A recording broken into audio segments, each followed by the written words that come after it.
In the great vastness of the universe, the worst monsters don't tend to be alien. They tend to be human. I remember when I began to get strange readings on my sonic screwdriver. The spike in unexplainable death started in 1989, but I brushed it off as some human disaster. They tended to do that a lot. But the spike never went back down. Something was wrong on that little blue-green planet. Turns out, I wasn't the only one who noticed.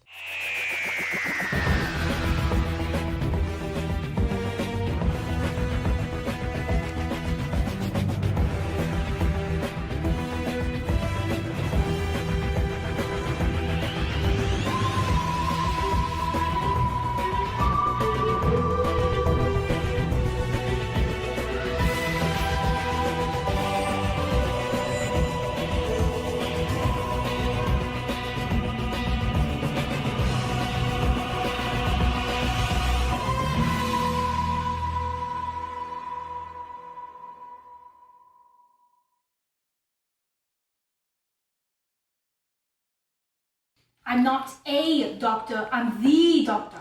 I'm sorry, sir, but your name is not in our system. If I could just get your name. My name is the doctor! Oh, are you the help? Yes, that is me, helping with the... He's good. He's with me. Come on. You look a bit different from your photo. I got a haircut.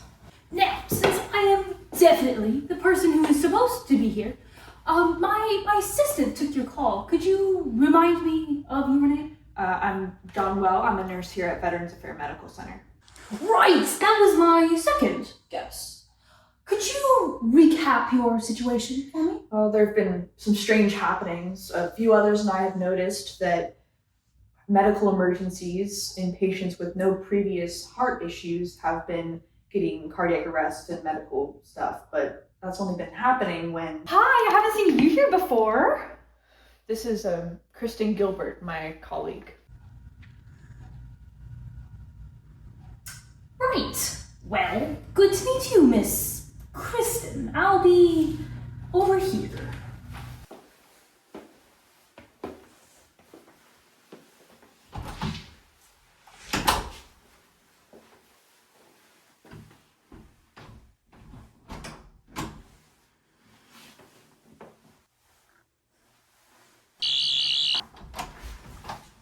Killers like to be in control. In a hospital, the life and death of a patient is in the hands of their nurse. If a string of suspicious deaths is occurring in a hospital, then it's likely not the case of an alien virus or an intergalactic bacterium, just regular old human horrors. I was a killer.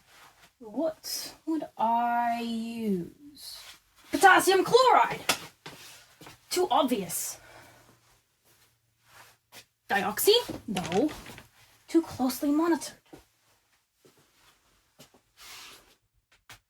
Epinephrine. Leaves no noticeable trace in the body, easily accessed.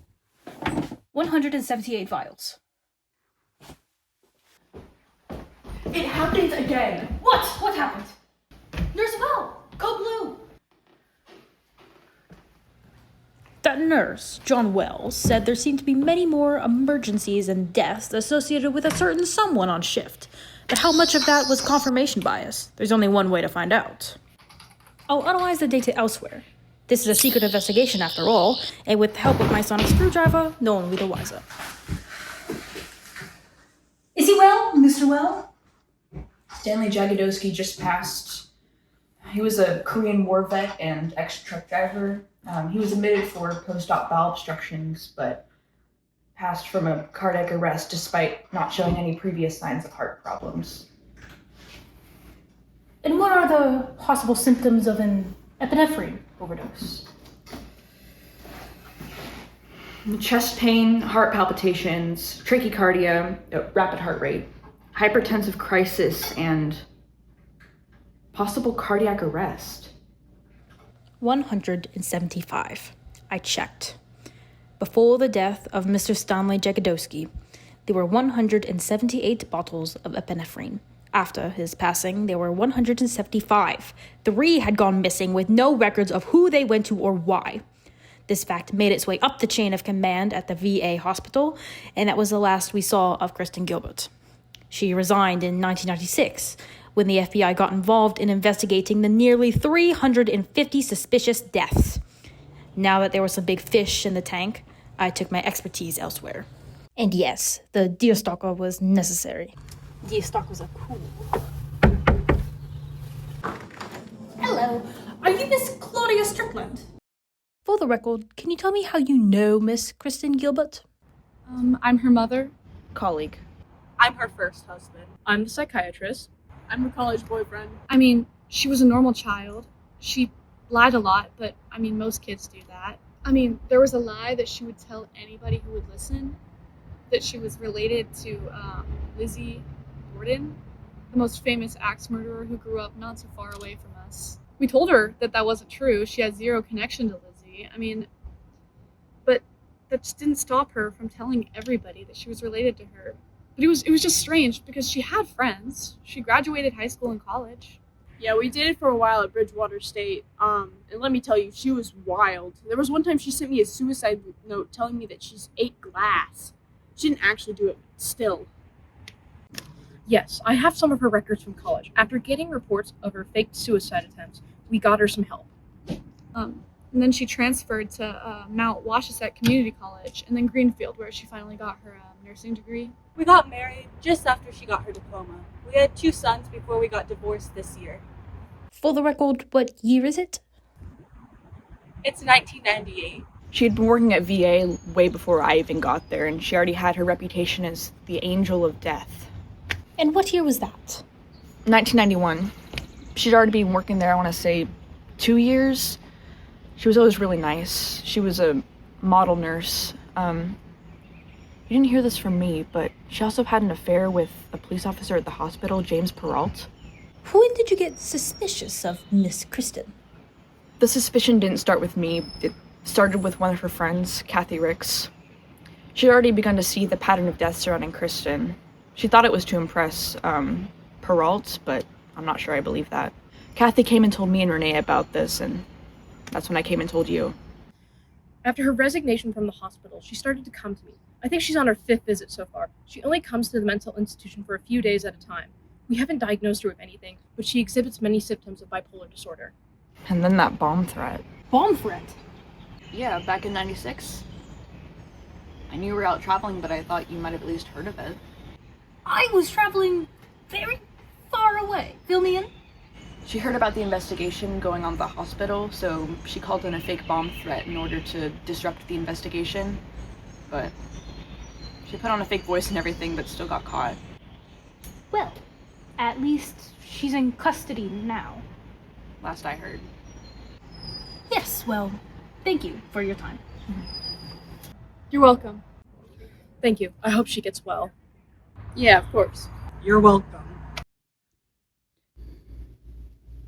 Correlation is a bit of an understatement.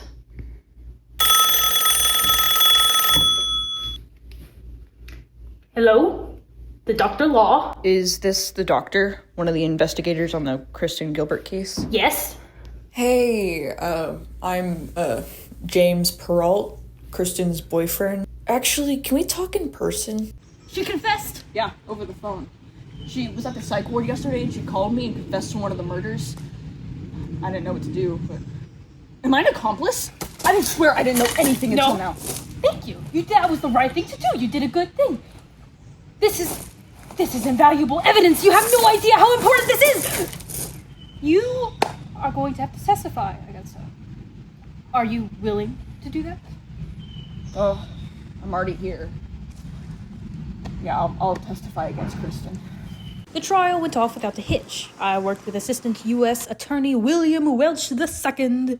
In between the two of us, we had plenty of evidence against Gilbert, though most of it was only circumstantial. Gilbert pled. Not guilty, Your Honor. But the prosecution had a strong case. Since Miss Kristen Gilbert worked in Ward C, she would take epinephrine and inject the patient. Then she would wait for another nurse to independently notice the symptoms and call a medical emergency. Once the emergency was called, Gilbert would try to jump in heroically to save the patient, but she would fail. And as a consequence, another patient would fall victim to the angel of death. Luckily, the sheer amount of circumstantial evidence was enough to convict Kristen. On March 14th, 2001, she was convicted of 3 counts of first-degree murder, 1 count of second-degree murder, and 2 more counts of attempted murder. Though Massachusetts doesn't have a death penalty, since her crime happened on federal property, lethal injections were still on the table. The jury deliberated and came back on March 26th with the recommendation of life in prison. The next day, the judge gave her 4 life sentences plus 20 years without the possibility of parole. And that was the last I saw of Miss Kristen Gilbert. The doctor. Mr. Well, very well, Mr. John Well. It's been a while, but you haven't changed a bit. That does tend to be how it goes, Mr. Well. You left the courtroom so fast that I didn't get a chance to say thank you, so thank you. Because of you, another monster's off the street. Is there any way I can repay you? A cup of tea would be nice. A cup of tea it is. On me. Deaths in the VA hospital returned to a sad normal. Mr. John Well went back to his nursing, and I went back to my usual. I still think about the veterans she murdered. Stanley Jagodowski, Henry Hudson, Kenneth Cutting, and Edward Skyra, and the many, many unconfirmed others. I hope their families receive closure and justice. I can only hope I did enough